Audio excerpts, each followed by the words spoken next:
Hey my Squidlings, it's Katie here, and welcome back to another review and demo video. Today we're going to be taking a look at these Spectrum Aqua markers. I want to be transparent with you guys. I actually picked these up at my local Hobby Lobby. I paid for these, so obviously I'm not being paid or sponsored to make the video, and all opinions are honest and are my own. Just thought I'd throw that out there.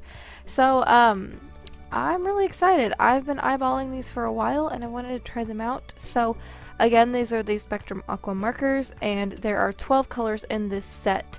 We'll look at them a little closer later, but there are 4 sets in the whole collection that I know of.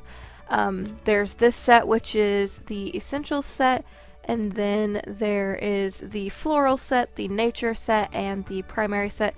I got this set because I felt like it suited my needs more than the other ones did, but of course, you know, I did get this with a 40% off coupon, so it was a lot cheaper than whatever I paid for it. I ripped this off a long time ago, and I don't remember how much I paid for it, so.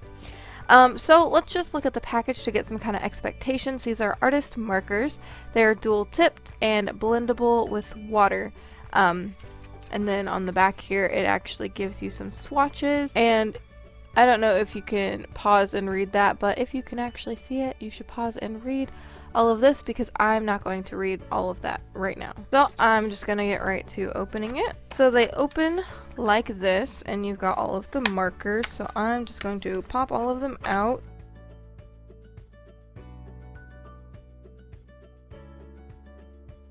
Alright, so here are all of the markers. So let's just look at one. So they have the Spectrum Aqua logo here, and then they've got an octagon shaped barrel. And then, as you can see on one end, there is actually a white band, and that signifies the brush tip. My brush tip seems to be a little frayed, which is a little annoying, considering I've never used these. And then on the other end, there is actually a super fine liner, which I think is actually kind of interesting. And then on either end, they have the name of the pen.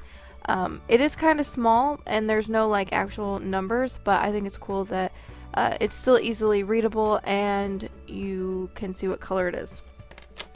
So they all look like this, so I'm not going to show you each and every individual one, and I'm actually going to go swatch them out really quickly, not on camera. It's just faster if I don't, and then I'll come back and we'll talk about them a little bit more.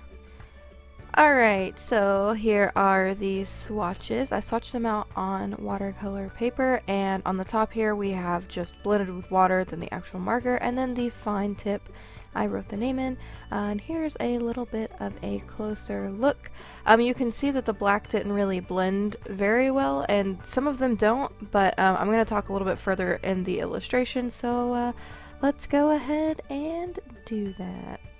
Alrighty, so I'm going directly in with the Spectrum Aquas. These have been scribbled onto a palette and picked up with a water brush.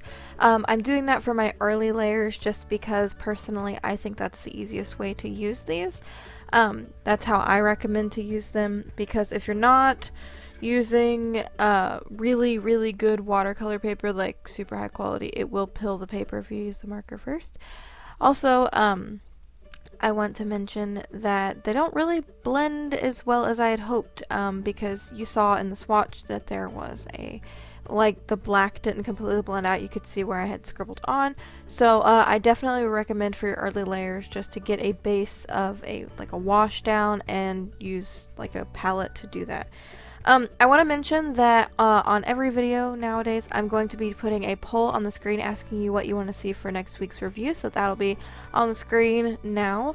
And another thing I want to mention is I am currently hosting a 2,000 subscribers giveaway, and the video will also be in the little I button up there if you want to go check it out and enter. So anyway, if you're not using watercolor techniques, like you just plan on using this as a marker, I would recommend just using Bristol paper.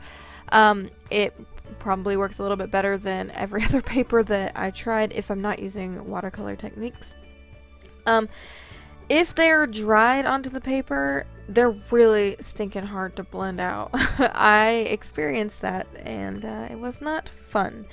The cap shape is a little weird, because I had problems getting the cap back on. Maybe I'm the only person, but having an octagonal shaped cap is just weird to me. It is comfortable to hold, however, it's just weird to put the cap back on. The colors are really vibrant unless you put them in a palette. Then they're a little more diluted because you have to use water, but you can definitely layer that, you know, build it up and get more vibrant colors.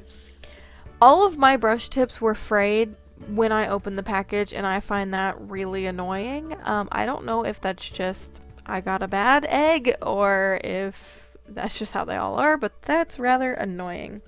These are good for stamps. I know that there are a lot of people in the crafting community that use these for stamps to get a really like nice watercolory look with their stamps. So these are definitely recommended for that.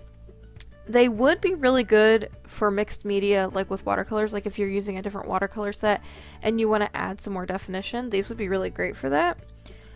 Also, lift techniques are really good on Bristol, but I found on watercolor paper that I really didn't care for the lift techniques on this, but that's just personal. These are acid and odor free, and they are non-toxic.